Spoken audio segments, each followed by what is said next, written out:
Welcome to Hidden Empires, the channel that uncovers the untold stories of self-made billionaires. From toy sellers to tech visionaries, from forgotten failures to global empires, we reveal the strategies, risks, and turning points that built fortunes. They say if you're born with an entrepreneurial mindset, you have a certain drive that pushes you towards building something great.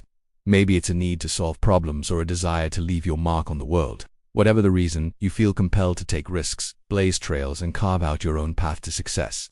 What if I told you there's a way to identify this drive in others, to spot those rare individuals whose ambition aligns with your vision and who possess the audacity to turn dreams into reality? Enter Orlando Bravo, name synonymous with deal-making and an investor whose Midas touch has transformed software companies into gold. And today we get to tell his story. Orlando Bravo, the mastermind behind some of the biggest deals in the tech industry, wasn't born with a silver spoon in his mouth. Nah, this guy's roots run deep in the vibrant culture of Puerto Rico where he was born and raised.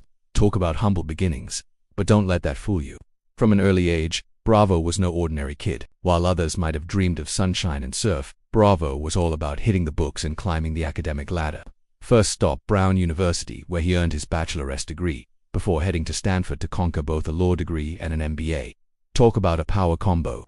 By the late 1990s, Bravo found himself at a small private equity firm. At the time, the firm mostly invested in old-school industrial businesses, the kind with rusty pipes and clanky machines. Now, don't get me wrong, there's money to be made in those industries, but it's not exactly the sexiest corner of the market. Bravo was like a racehorse in a stable full of workhorses. His spirit was restless, searching for a chance to break free and gallop on a grander stage. Then came the early 2000s, a time when the dot-com bubble had burst and investors were running scared. The consensus was clear. Software was yesterday's news, a mature, stagnant market with little room for growth. But here's the thing. While everyone was busy writing off software, Bravo saw opportunity knocking.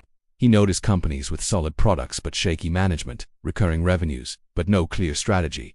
You could say he saw the forest for the trees.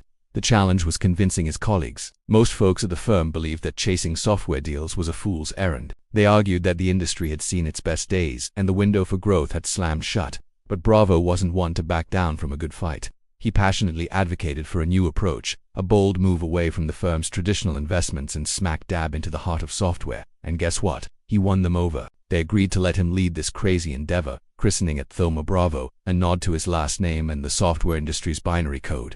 Now, Bravo's strategy was as simple as it was radical.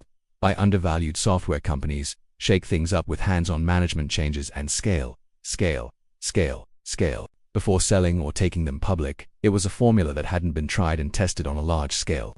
The software industry was riddled with companies stuck in their ways, resistant to change and hesitant to embrace new technologies. But Bravo saw potential where others saw stagnation. He saw a market ripe for disruption, and he had the audacity to go all in. As deal after deal closed and those outsized returns started rolling in, it was impossible for anyone to ignore his brilliance. The firm's reputation skyrocketed. Once seen as the underdogs of Wall Street, they were now the darlings of Silicon Valley. Bravo's impact went beyond the numbers. He ushered in a new era of thinking, proving that with the right eye for value and the patience to execute, you can turn overlooked assets into gold. And let's talk numbers because we all know how this story ends. Today, Orlando Bravo's net worth hovers around $10 billion. His firm, Thoma Bravo, manages tens of billions more, making it one of the largest private equity firms in the world. They've orchestrated hundreds of software acquisitions and they continue to shape the very backbone of enterprise technology. So here's the takeaway, friends. We all have the potential to turn boring into brilliant, to find value where others see only stagnation. Bravo didn't just stumble into success, he chased it, he hustled, and he never lost sight of his vision. His journey is a testament to the power of relentless pursuit. So if you feel that fire within you, if you have that innate drive to build something extraordinary, don't hold back. Take risks, blaze trails, and remember, sometimes the most unexpected places hold the greatest treasures. We hope that you enjoyed this episode. Please subscribe, like, and comment so others might find and enjoy these videos. Go to description below for more resources and information. Thanks for your time.